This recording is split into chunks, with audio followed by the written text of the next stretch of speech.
Hi. Today is my weld the blue stripes back on that it had on it when I bought it. It's a bit of a bodge, but I'm determined to have that original look. So the weld has been annoying, but dot both sides. I'm going to do the other side in a minute. Then I'm just going to lightly grind where the spots are and just run a thinning filler up top and bottom as a nod to how it was when I bought it, with that old retro-y 80s look.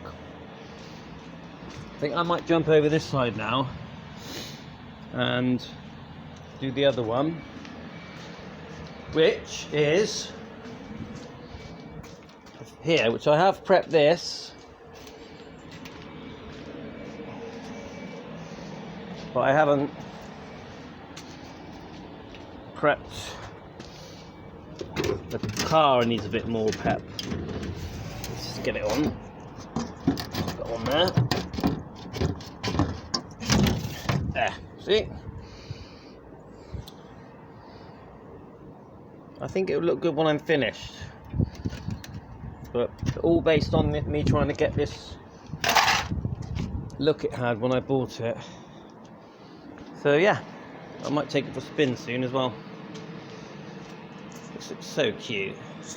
Thanks a lot.